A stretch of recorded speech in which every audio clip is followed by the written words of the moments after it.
Good morning, good afternoon, good evening, wherever you may be tuning in from. It's another edition of Veeam LinkedIn Live Industry Insights. Jason Buffington and I are joined by a special guest, Gaurav Rishi from Kasten, who is really now part of the Veeam family. So welcome, Gaurav. Thank you so much for taking the time. Thank you, Dave. Thank you, Jason. This is fantastic. Happy to be here. Thrilled, actually. Awesome. So a little housekeeping before we jump in. We're going to talk about containers today and from a variety of perspectives, a little bit of a historical context, a little bit of, I'll call it, making sure we're all on the same page. That's the reason we've got Gaurav here, who's head of product at Kasten, knows this space actually about 100 times better than Jason and I combined. So he wanted to tap into his rich brain power. But I do want to just point out a couple of quick things. If you're new to this live stream or haven't seen it in a little while, we like to see where you're from, where you're tuning in from. So we do have a new technology, a world map. If you could just place in the comments in LinkedIn where you're tuning in from, hi from either your country, your city, we'll figure it out. We'll refer to this, a couple times in the next roughly 25, 28 minutes and just see how much of the globe we might be able to light up green. So don't be surprised if we come back to that. Now, I should also mention the comments in there are also for you to ask questions if you would like. We do have a team that's monitoring that and can forward to us a question or comment if you would like to make one. So with that, Jason, I actually want to pull you in and let's just talk a little bit about history. I'm a big believer that history repeats itself. I'm also a big believer that best practices oftentimes transcend technologies, transcends time. So we see them repeating as well, or holding consistent. But as we tee up the notion of containers, let's just roll back the clock a little bit. Maybe take us through a little discussion of the recent past. Yeah, so, and we say recent past, let's roll the clock back about 12, 14 years. And the dominant backup players of the day were all backing up data centers that were predominantly physical, right? VMware was just coming into its own 14, 15 years ago. And Veeam had to sit down with the general population and say, please do not try to back up VMs the same way that you back up physical servers. Right? Because the way that physical servers had a whole lot of headroom and CPU and IO. And so you could hit them during a backup and it'd be okay. You do that with VMs and it would bring down that entire virtualized infrastructure. We said, no, you got to do it from underneath. You got to do it from the hypervisor. You got to treat the VM as an object and then go from there. And eerily enough, if you look at some of the early attempts to do containers, and Gaurav's probably got lots of horror stories on this one, people said, oh, no. If you can put it on VMware, we'll just back it up from there. Or you can back up the physical metal and it'll be fine. We'll figure it out later. That is not the way that you back up containers. And so history does repeat itself when the dominant players of the day say, no, just keep doing what you're doing and keep buying our stuff and we'll figure it out on the backside. And so now here we are 14, 15 years later to help people understand, do not back up containers the way that you backed up the data centers of yesteryear. And that's why we got a rock star with us joining today. Wow. Yeah, and Gaurav, I think this is a good time to, segue into exactly what Jason mentioned, which is it's pretty common for the industry powers that be to say, hey, there's something new. So what all you need to do is just flex in what you've been doing in the past into a slightly different environment, and that will be enough. Now, I'm not making light of that. In some situations, that can be appropriate or can be appropriate for a period of time. And then innovations change, come to market. We also have expertise and learning that takes place. But Jason teed up very nicely the notion of a VM and Kubernetes or containers. You've got a very nice slide to walk us through to give us a little bit of an education about that. Yeah, no, thanks, Dave. I mean, I completely agree. If it doesn't repeat, history definitely rhymes. And I think Jason has a fantastic blog which actually talks about some of these discontinuities. And I know we've talked about this in the past, but there has been, this is a seminal moment in terms of a discontinuity which ends up happening, I want to say, every 10 to 12 years, like you said. And so the rise of Kubernetes and containers is one of those events, which is rare, but it also requires us to sort of take a step back and look at why we need to think about this holistically and why we need to sort of not force fit something in. So, if you kind of look at that slide, which I know you had alluded to, I'll try and demystify it a little bit, right? To say why things are different now, and hopefully that makes sense to folks because Kubernetes is new. I like to say there are people who believe Kubernetes is 6 years old, but then I think for a majority of us, Kubernetes is still 6 years new in that context, that it's a new ecosystem and a lot of things are changing. So there are two sort of buckets if we had to think about why and what Kubernetes brings to the table. So first of all, the way applications are being developed is very different. You have applications which are being broken up from monoliths to becoming microservices. What that does is once you have microservices and that's under the covers, smaller databases, we use the word polyglot persistence, and I'll get into some of that a little later, where each application might use multiple databases under the covers.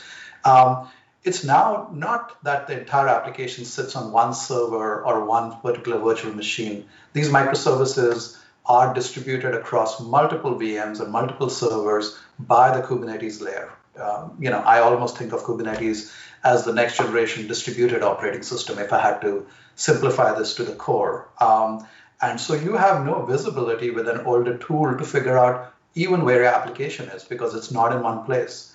It's dynamically being scheduled into different types of servers and VMs, and they come in and they go out. So right from having the visibility to having this dynamism is something which is completely new.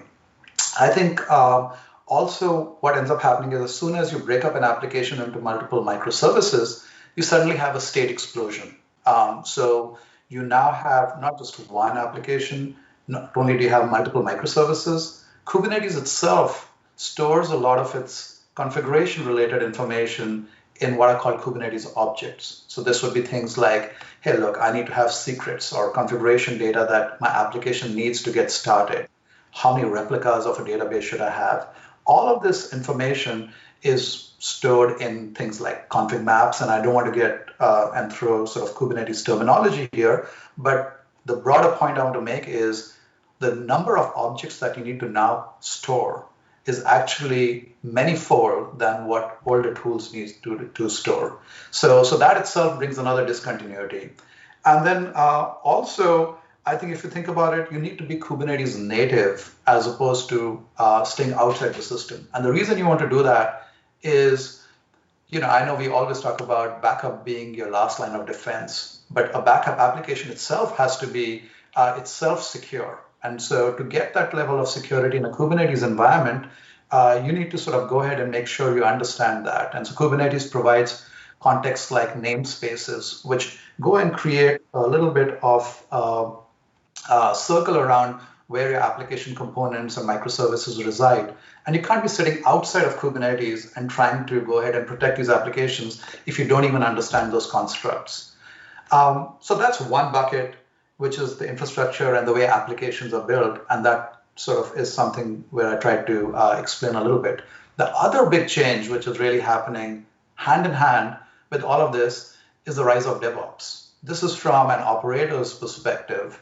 And I think one thing to point out is IT organizations themselves are becoming IT ops organization. In fact, it's quite common for us to see titles like cloud ops or at times engineering leads because development folks are looking to go ahead and say, look, I want to be able to not only develop my applications, I'm also going ahead and thinking about infrastructure as code.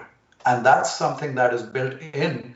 And when I was alluding to things like the number of replicas that you might use in your microservice, that is something that the IT ops team now needs to surface very quickly so that the development team can very easily go ahead and support and bake that in. They don't have the patience to wait for a few weeks to go ahead and get the right storage class or get the right type of data service.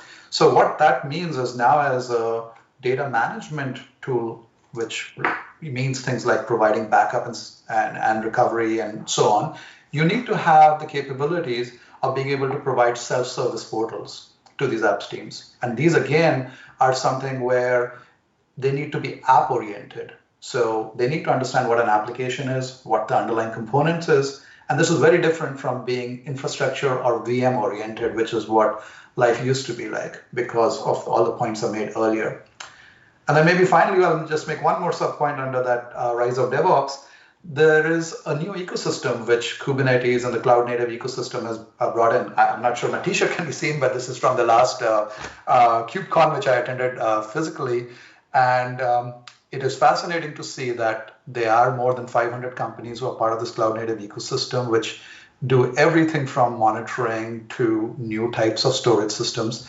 And so you have to live in this new ecosystem world and integrate with Prometheus for monitoring, etc. You don't want to be trying to force fit two different wavelengths or an impedance mismatch if you're an electrical engineering student that this slide calls out. And I think that's the other reason. So let me pause there. A lot of information here, but hopefully between those two buckets of the new way of developing applications and how they spread up, as well as the new way of operations, which is DevOps, you get a sense of why there is a discontinuity. Right. Well, speaking of history lessons, Gaurav, humble brag that you attended a conference with humans and other people in attendance there. That's right. A bit of a distant memory that we'll look forward to at some point in the future. But also, in all seriousness, speaking of, world, let's go back to the map. I'm told we might have something like a dozen more countries since we last peeked in and 5 more states. All right. South America, Africa, Middle East, India. We've got parts of Europe, Canada. So thank you very much for that. Do please keep commenting on where you might be viewing us from. We'll probably take at least one more look at that as we go along. And quick shout out, if you do have a question, we're very fortunate to have Gaurav with us, and so we can be able to try to get to that in real time if possible. So feel free to link that in. So let's put a finer point on some of these sort of changing realities, Gaurav, because you mentioned a bit of changing technology, but also changing roles. Jason and I are kind of longtime backup nerds, and let's think about data protection and containers, more specifically. Maybe take us through a little of that. Sure. So I know we had another slide for that. So if you kind of, flash that out, the way, we think about data protection, like you said, and mobility, we think about 3 sort of key use cases. And backup and recovery is bread and butter. I think all of us are familiar with that. I think disaster recovery has also always been there because you want to make sure that you are taking care of not protecting all your assets in a single location, because who knows when disaster strikes, and that's how typically it was defined. And I'll talk about how lines are blurring, but the middle part, which is application mobility, is a very important one also, and that is an overloaded term, so I'll try and demystify that also. But with these 3 use cases, what you need to keep in mind is how does what I talked about make a difference for enabling these 3 use cases. So one is, first of all, the reality is there are a lot of applications which are on premises, and then there are a lot of new born in the cloud applications which are available in just the public clouds, for example. But majority of it is essentially people using multiple clouds and or a hybrid environment where you have something on premises and something in the cloud. There could be multiple reasons for it. It could be because you have certain data governance laws where data can't reside somewhere. It could be pure economics. It could be optionality. But for any stat that you read, you'll see that this is the reality where you're going to have, for cloud native applications, a distributed environment in terms of how you deploy it, and that's going to stay. The second point, which I was alluding to even earlier, is polyglot persistence, which is just a fancier way of saying that when you look at a new cloud native application, it breaks up into microservices. And microservices, developers end up using both SQL and NoSQL modern databases to do the job at hand with the best possible tools. So they might, for example, use PostgreSQL or they might use MySQL when they're developing their particular microservice.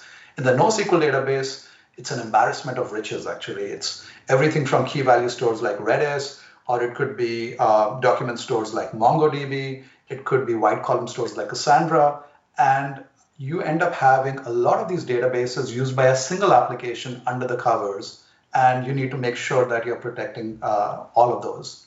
And then finally, I touched on this also from an operations perspective, where now your IT ops teams need to enable a self-service portal which supports role-based access control. So teams can come in and say, look, I want to be able to secure my application. So you're not talking about infrastructure-centric backup anymore. We are talking in terms of my entire application, which in turn could be anywhere. So that's where app mobility comes into play. It could be across clouds, or it could be between regions inside a cloud, or even if you have a particular data center, it could be between clusters. So it could be Kubernetes cluster in a simple single region that you might have in your own private data center. So to be able to back up and move these applications composed of all of these microservices, keeping the application as the unit of atomicity is something that you need to make sure you support and you enable by these self-service tools. Also, I think I mentioned that Kubernetes is sort of 6 years new. What I also didn't mention, though, is that Kubernetes versions come out 3 or 4 a year. So it is very common for people to be able to have a requirement where they started off on, let's say, version 1.17 of Kubernetes, and now you have version 1.19. So you want to have the application mobility to be able to have taken a backup in 1.17, but when you restore, you want to be restored in whatever is the latest one, which is version 1.19, which itself brings up new requirements, but your data protection tools also need to support that. So hopefully that gives a little bit of depth in terms of not only do you need to support the 3 use cases that I guess all of us are familiar with from the past, but now the 3 new sort of buckets of considerations that I talked about, which make the task slightly different.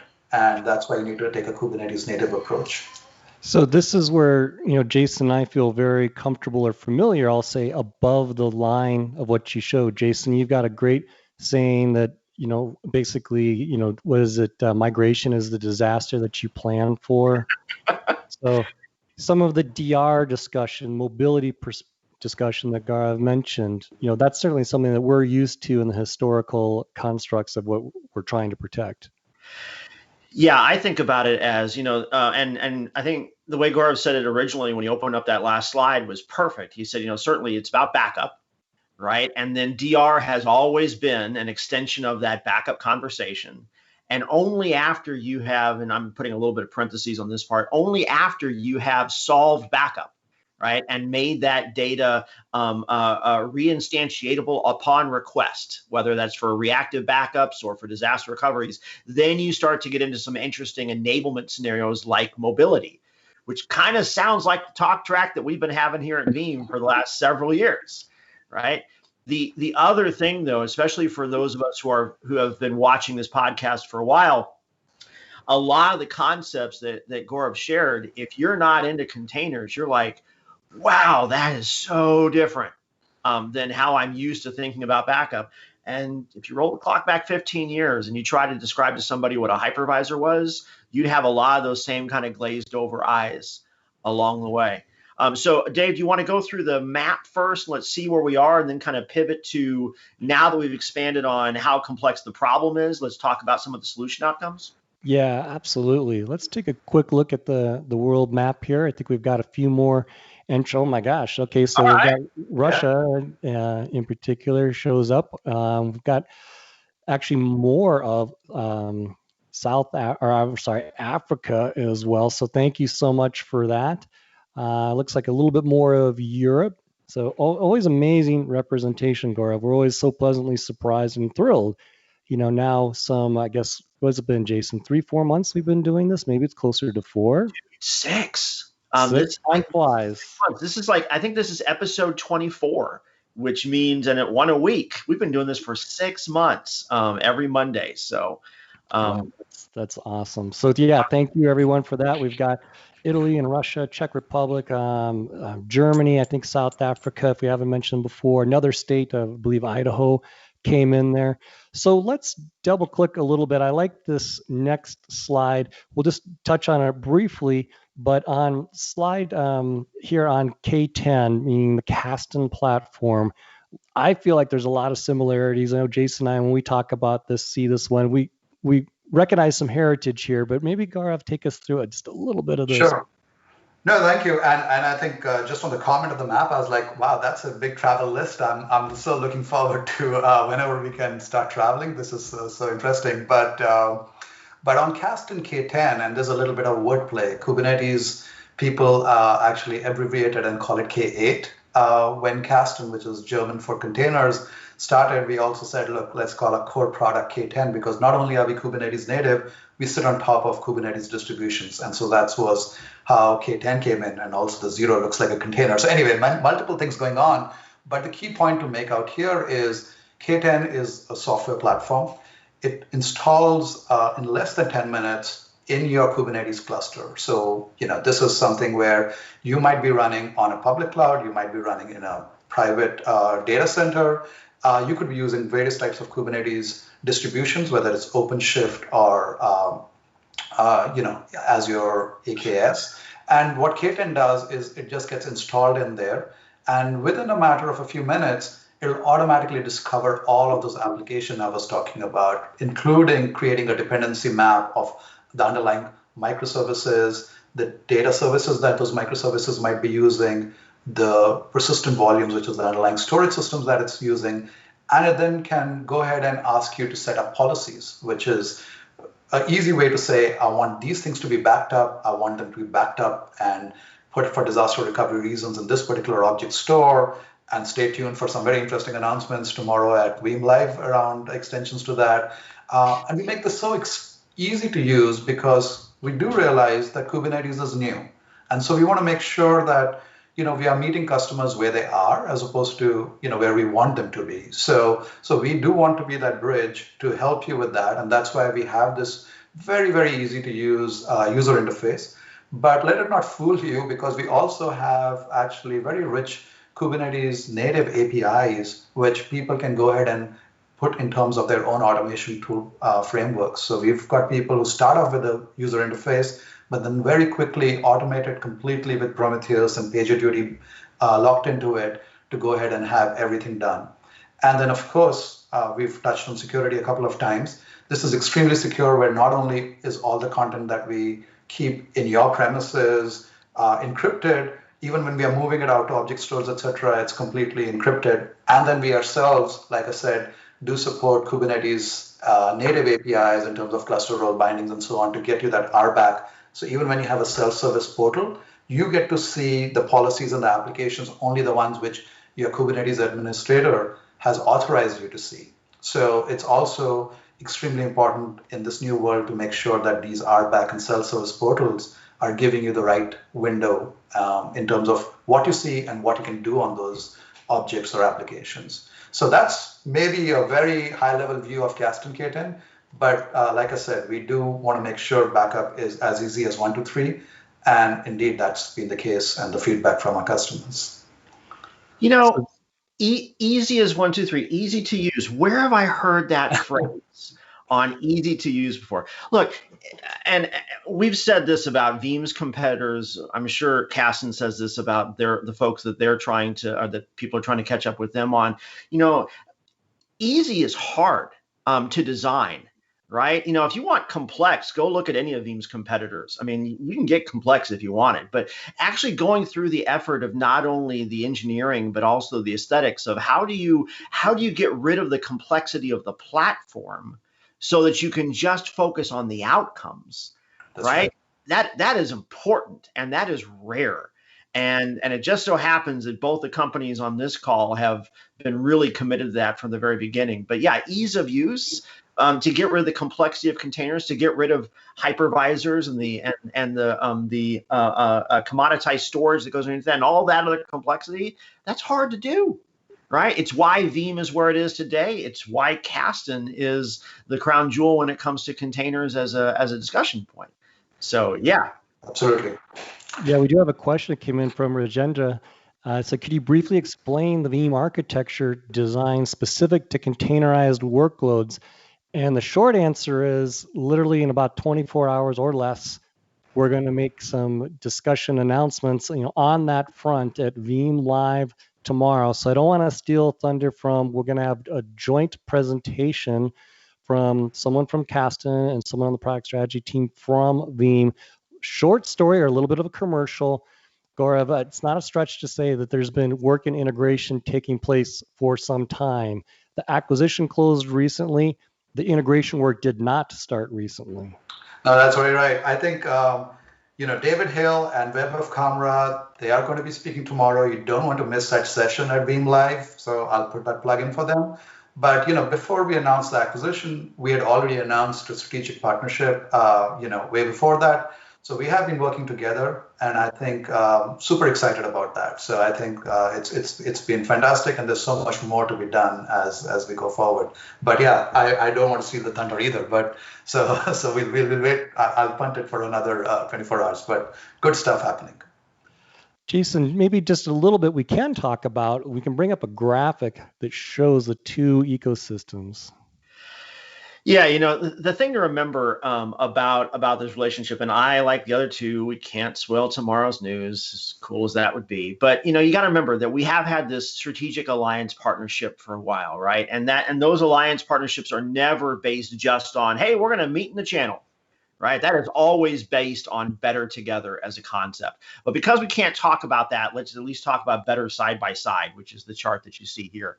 And I guess the thing that I would point out to folks is when you think about how the Veeam platform on the right-hand side has evolved, just like everything we talked about before, it always starts with backup. It always starts with, you got to solve backup or everything else becomes aspirational at that point, right? And so certainly we started with just VMs, but if you look on the top of the right-hand side on the Veeam stack, you'll see that over time, we've added cloud workloads on IaaS, we've added SaaS, we've added physical servers, we've added the kinds of applications and workloads that our control plane that is Veeam Backup is able to address.